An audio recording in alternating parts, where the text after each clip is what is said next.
ದಸರಾ 2026 ಅಂಗವಾಗಿ ಈ ವರ್ಷ ಪ್ರತಿ ವರ್ಷದಂತೆ ಕೂಡ ಈ ವರ್ಷವೂ ಕೂಡ ನಾವು ಗಜಪಯಣದ ಮುಖಾಂತರ ಮೊದಲನೇ ಹಂತದ 9 ಆನೆಗಳನ್ನು ನಾವು ಮೈಸೂರಿಗೆ ಕರ್ಕೊಂಡು ಹೋಗ್ತಾ ಇದ್ದೀವಿ. ಈ 9 ಆನೆಗಳ ಇದು ಗಜಪಯಣದಲ್ಲಿ ವಿಶೇಷವಾಗಿ ನಾವು ಅಭಿಮನ್ಯುಗೆ ಅವನ ಮಾಡಿರುವಂಥ ಸಾಹಸ ಮತ್ತು ಅವನು ದಸರಾದಲ್ಲಿ ನೀಡಿರುವಂಥ ಅವನ ಕೊಡುಗೆಯನ್ನು ಇದು ಮನಗಂಡು ಈ ವರ್ಷ ನಾವು ಅವನಿಗೆ ಬೀಳ್ಕೊಡುಗೆ ಕೂಡ ನಾವು ಗಜಪಯಣದಲ್ಲೇ ಮಾಡಿದ್ದೀವಿ. ಸರ್, ಬೀಳ್ಕೊಡುಗೆ ಸಮಾರಂಭ ಇಲ್ಲ ಈಗ ಸದ್ಯಕ್ಕೆ ಸರ್ಕಾರ ನಮಗೆ ಅನುಮತಿ ನೀಡಿರೋದು ಗಜಪಯಣದಲ್ಲಿ ಬೀಳ್ಕೊಡುಗೆ ಸಮಾರಂಭನ ಮಾಡಿ ಈಸ್ ರಿಟೈರ್ಡು. ಯಾಕಂದರೆ ವಯಸ್ಸಾದಮೇಲೆ ಎಲ್ಲರಿಗೂ ರೆಸ್ಟ್ ಬೇಕಾಗುತ್ತೆ. ಸೊ ಹಾಗಾಗಿ ಅದಕ್ಕೆ ವಿಶ್ರಾಂತಿ ಅವಶ್ಯಕತೆ ಇದೆ ಅಂತ ಹೇಳಿಬಿಟ್ಟು ಸೊ ಈಗ ಇಲ್ಲಿ ಪರ್ಮಿಷನ್ ಕೊಟ್ಟಿದ್ದಾರೆ. ಹಾಗಾಗಿ ನಾವು ಇಲ್ಲಿ ಬೀಳ್ಕೊಡುಗೆ ಸಮಾರಂಭನ ಮಾಡಿದ್ದೀವಿ. ಯಾಕಂದರೆ ಬೇಡಿಕೆ ಇದೆ ಸರ್, ಮೈಸೂರು ತಗೊಂಡು ಬಂದು ಅಲ್ಲಿ ಬೀಳ್ಕೊಡುಗೆ.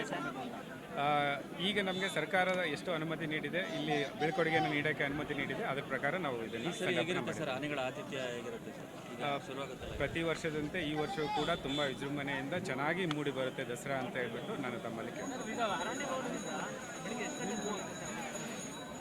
ಅರಣ್ಯ ಭವನದಿಂದ ಬೆಳಗ್ಗೆ 8:45ಗೆ ನಾವು ಅರಣ್ಯ ಭವನದಿಂದ ಬಿಡ್ತೀವಿ. ಅಲ್ಲಿ ನಮ್ಮ ಪೂಜೆ ಏನಿದೆ ಅದನ್ನು ಮಾಡಿಬಿಟ್ಟು ಪೂಜೆ ಪುನಸ್ಕಾರಗಳನ್ನು ಮಾಡಿ ಸೊ ಅಲ್ಲಿಂದ 10 ಗಂಟೆಗೆ ಅರಮನೆ ಪ್ರವೇಶ ಆಗುತ್ತೆ. ನೆಕ್ಸ್ಟ್ ಅಂಬಾರಿ ಅದನ್ನು ತಮ್ಮ ತಾಲೀಮು ಆದ ನಂತರ ತಿಳಿಸ್ತೀವಿ ತಮಗೆ ಇನ್ನೂ ಫೈನಲ್ ಯಾವುದು. Thank you.